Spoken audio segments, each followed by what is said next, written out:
다윗이 예루살렘 본궁에 이르러 전에 머물러 왕궁을 지키게 한 후궁 10명을 잡아 별실에 가두고 먹을 것만 주고 그들에게 관계하지 아니하니 그들이 죽는 날까지 갇혀서 생과부로 지내니라. 아멘. 다윗은 이스라엘의 최고의 영웅이었죠. 다윗만큼 위대한 신앙인을 찾기가 어렵습니다. 그런데 사무엘 하를 보면 그의 인생이 점점 초라해져 가는 것을 느끼게 됩니다. 나이가 들수록 뭔가 모르게 옛날에 멋있던 신앙의 삶은 사라지고 너무나 평범하게 변해가는 그런 한 인간의 변화를 경험하게 됩니다.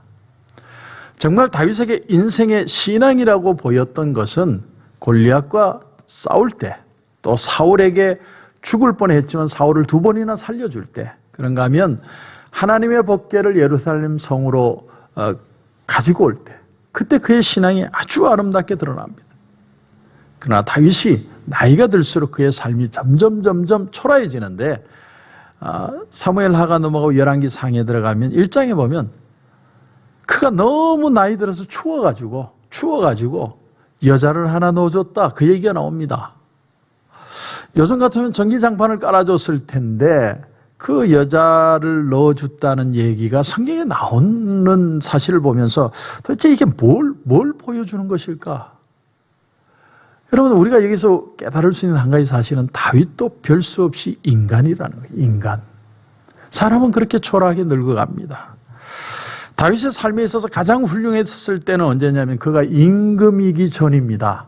임금이 되기 전에 도망다니고 힘들고 어려울 때 그 신앙은 너무 순수했어요. 하나님만 바라봤습니다. 그러나 임금의 자리에 오르고 나니까 삶이 편안해지고 모든 사람들이 움직이고 있을 때 그 인생은 점점 초라해져 가는 것을 볼 수 있습니다. 여러분, 사람이 무언가를 향해 달려갈 때가 가장 좋은 시간입니다. 내가 이게 뭐가 부족하고 이게 좀 이루어지면 좋겠고 이걸 좀 가졌으면 좋겠고 막 애쓸 때 우리의 답답함은 있지만 그때가 가장 사실은 순수하고 행복한 시간이라는 거죠. 달릴 때가 행복할 때입니다. 오늘 우리가 읽은 이 성경 구절을 보면 좀 당혹해 할 수밖에 없습니다. 도대체 이 본문 한 절을 가지고 우리가 뭘 얻을 수 있느냐? 오늘 이 구절을 제가 인용한 이유는 여기서 무슨 교훈을 얻기 위해서가 아니고 여성의 기구한 운명을 말하기 위해서입니다. 기구한 운명. 여러분, 성경에 기록된 사람이라고 다 옳았던 거 아니에요? 다윗뿐만 아니라 아브라함, 이삭, 야곱 다 예수님을 제외하고는 다 허점이 있는 사람들입니다. 성경은 그것을 솔직히 얘기하고 있는 거예요. 성경은 아름답게 영웅화시키지 않습니다. 뭘 말해주고 있냐면 선하신 분은 하나님밖에 없다는 것입니다. 우리가 성경을 읽으면서 딱 내리는 결론은 그래서 하나예요. 선한 분은 하나님밖에 없다. 의인은 없나니 한 사람도 없다. 성경은 그것을 강조하는 겁니다. 여러분, 얼마나 오랜 세월 동안 여인의 인생이 남자에 의해서 좌우되었습니까? 오늘 본문 3절을 다시 보시면 다윗이 예루살렘 본궁에 이르러 전에 머물러 왕궁을 지키게 한 후궁 10명을 잡아 별실에 가두고 먹을 것만 주고 그들에게 관계하지 아니하니 그들이 죽는 날까지 갇혀서 생과부로 지내니라. 자, 여기 언급한 이 다윗의 후궁 10명이 누굽니까? 다윗이 쿠데타로 도망을 갈 때 야, 니들은 여기 남아서 이 궁을 지켜라고 말한 사람들 아닙니까? 그들이 어떻게 될지 뻔히 알면서 이 궁을 지키라고 얘기한 거예요. 참 무심하죠. 여러분, 다윗이 두고 간 후궁들은 대책이 없습니다. 자기들이 무슨 은으로 된 칼이 있어서 자결을 하는 그런 것도 아니고 그냥 무책임하게 무심하게 당할 수밖에 없는 자리에 그들이 있는 겁니다. 여러분, 어떻게 생각하세요? 다윗의 행위에 대해서. 그래서 그 궁에 남았더니 어떻게 되었습니까? 압살롬이 궁전을 접수하고 그곳에 들어오자마자 그 다윗의 후궁들을 자기가 백주대낮에 백성들이 보는 앞에서 겁탈을 하죠. 아주 처참하고 비참한 꼴이 됩니다. 왜 그런 일을 하느냐? 내가 다윗보다 더 위대하다. 내가 이 나라의 왕이라는 걸 백성들에게 보여주기 위해서 그런 퍼포먼스를 한 겁니다. 그런데 나중에 이제 압살롬이 죽고 나서 이 쿠데타가 잡히게 되고 다윗이 다시 궁전으로 돌아왔을 때 그 후궁들의 모습이 참 욕보였다는 거죠. 욕받다 고생했다가 아니라 욕보였다는 겁니다, 왕을. 그래서 다윗이 어떻게 합니까? 별실에 가두고 먹을 것만 주고 다시는 거기서 나오지 못하게 하고 거기서 죽게 만들어라. 이런 걸 보면 다윗이 참 못났어요. 이런 걸 또 좋게 표현하는 설교도 제가 들어봤지만 내가 보기에는 이 다윗은 참 못난 사람이에요. 이것이 우리에게 말해주는 게 뭐냐면 여러분, 인간이 그렇다는 거예요. 인간을 기대하지 못하고 인간을 믿지 못하는 이유가 바로 여기에 있습니다. 인간은 다 그런 거예요. 인간은 모이고 발전하고 부패해가는 게 인간사라는 겁니다. 그러므로 우리로 하여금 변질되지 않게 하고 초라하지 않게 하고 더 믿음 안에 살게 하실 분을 우리에게 주셨는데 그분이 누구냐? 그분이 바로 성령님이시라는 거예요. 성령. 성령님께서 우리를 주의 길을 가도록 붙들어 주시지 않으면 인간은 다 거기서 거기다. 오죽하면 예수님이 십자가에 달려 죽으러 가실 때 뒤에 막 여자들이 쫓아오면서 웁니다. 그때 주님이 뭐라고 얘기하시냐면 예루살렘의 딸들아 나를 위하여 울지 말고 너희와 너희 자녀를 위하여 울라. 보라, 날이 이르면 사람이 말하기를 잉태하지 못하는 이와 해산하지 못한 배와 먹이지 못한 젖이 복이 있다 하리라. 자, 예수님의 뒤를 따라가면서 막 우는 여자들이 있는데 이 여자들이 제자들만 있는 게 아니고 그 당시에는 처형당하는 사람을 위해서 죄수들을 위해서 대신 울어주는 여자들이 있었다는 거예요. 울음 부대입니다, 한마디로. 그러니까 주님이 그 울음 부대를 보고 야, 나를 위해 울지 말고 너희들 자신을 보고 울라. 왜냐하면 주님은 뭘 보고 있었냐면 당장 로마가 예루살렘을 쳐들어와서 그 성이 무너지는 심판을 당하게 될 것을 보고 계시는 거예요. 그래서 너희 자신들을 위해 회개하며 울라는 겁니다. 여러분, 저는 여성들의 입장에 대해서 말씀드릴 수는 없지만 제가 신앙적인 입장에서 본다면 세월이 달라지면서 바뀐 것이 있다면 그것은 바로 여성들의 해방입니다. 해방. 여러분, 가난한 사람들이 해방하게 되었고 지위가 낮은 사람들이 해방하였고 그런가 하면 여성들이 해방될 수 있었다. 저는 그 미투 운동을 보면서 옛날에는 직장에서 여자들이 성희롱을 당해도 아무 말도 못하고 그것을 참아내야 했지만 이제는 10년, 20년 전의 일도 다 꺼내는 시대가 되었습니다. 그만큼 이제 여성의 문제를 그들이 다루어야만 하는 여성의 자유를 경험할 수 있는 시대가 되었다는 것이죠. 20세기가 되기 이전에는 그런 거 상상도 못했죠. 정말 남자들이 하고자 하는 대로 여자들은 따라야만 하는.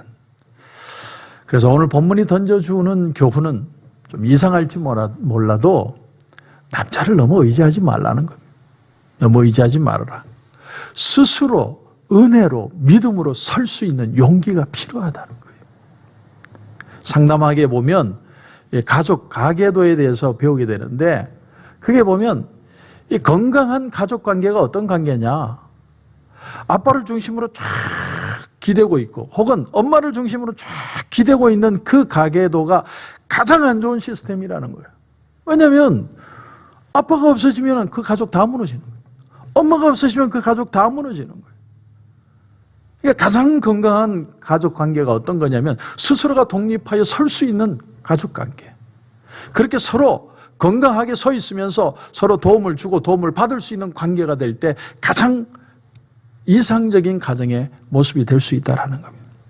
다시 말하면 여러분, 우리가 믿음으로 결단해서 내가 설 수 있어야 합니다. 의존적이 되지 마십시오. 지금 다윗을 보십시오. 다윗의 의리가 이런 겁니다. 다윗이 자기 아내들에게 한 것이 다윗의 의리였어요. 다윗이 이 정도면 다른 남자들도 더 보려고 할 필요가 없겠죠.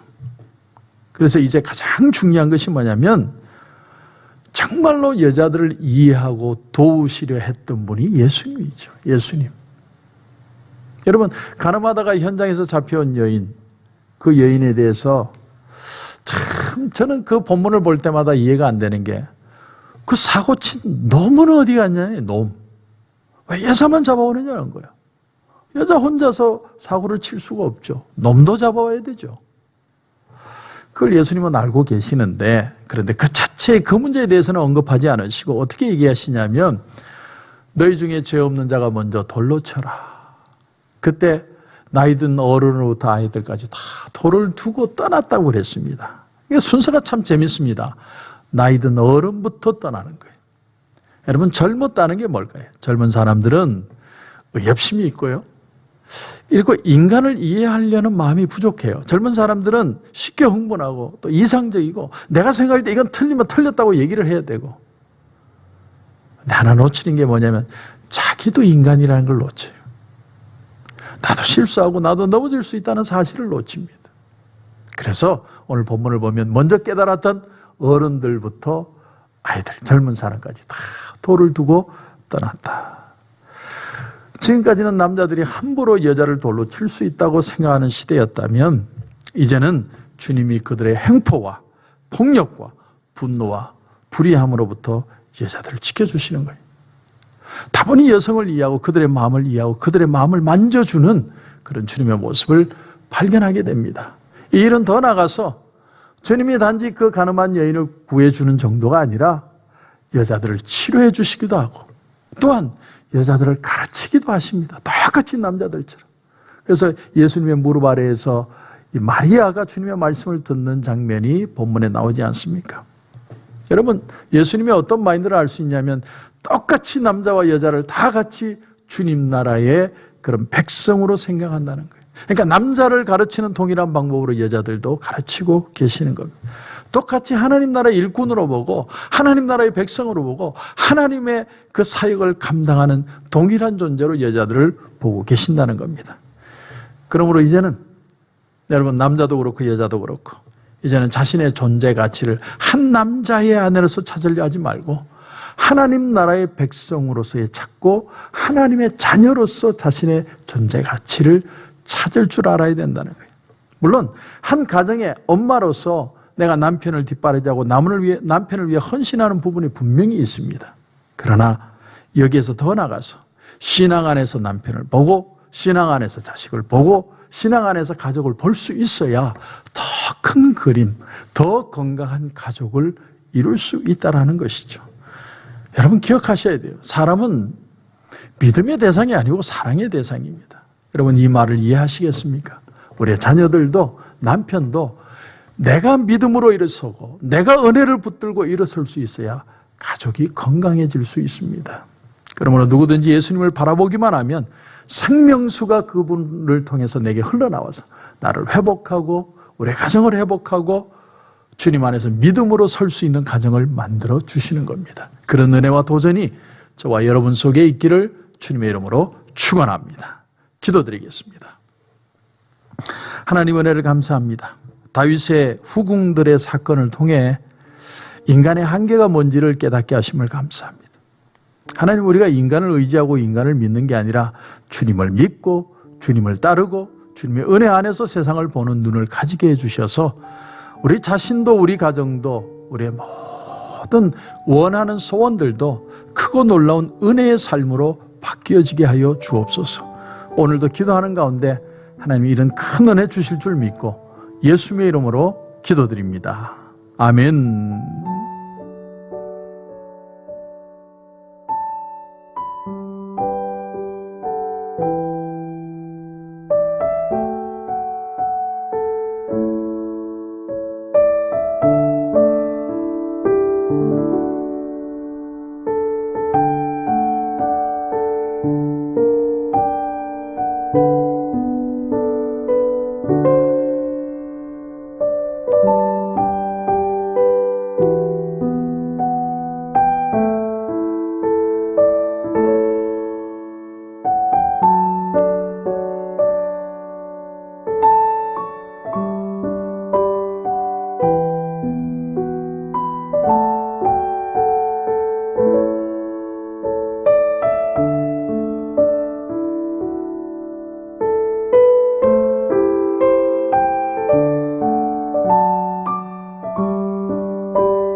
주